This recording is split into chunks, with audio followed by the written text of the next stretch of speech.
We'll continue now from where we left off. So our next section is fill the gap. So I have my new yarn colour joined and I've worked the first 3 chains to count as my first stitch.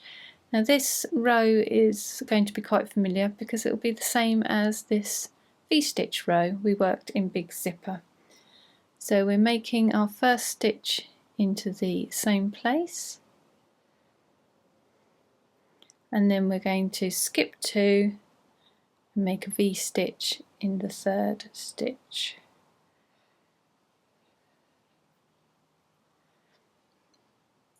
Like so. And we just do the same thing along the row. And as we did before, we'll end with 2 stitches into the last stitch. And that's UK trebles, US doubles I'm working there. So that's our first row. And then for our second row we're going to fill the gaps of those V stitches. So I've worked my 3 starting chains and my first UK treble or US double stitch.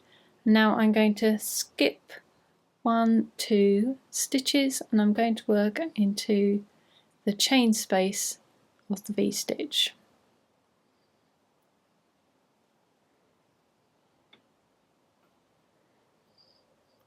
And we're going to do 3 stitches into that same space. So that's filling the gap. We created a gap on the first row and now I'm filling it in on the second row. So again, it's combining sets of stitches we've already used, but just in a slightly different way to create slightly different stitch patterns.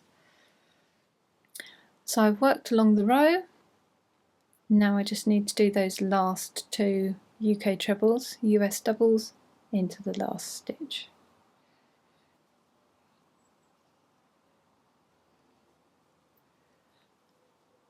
And I'll cut the yarn.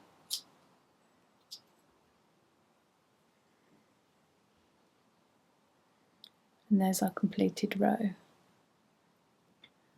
So we can continue working the section now using those 2 rows.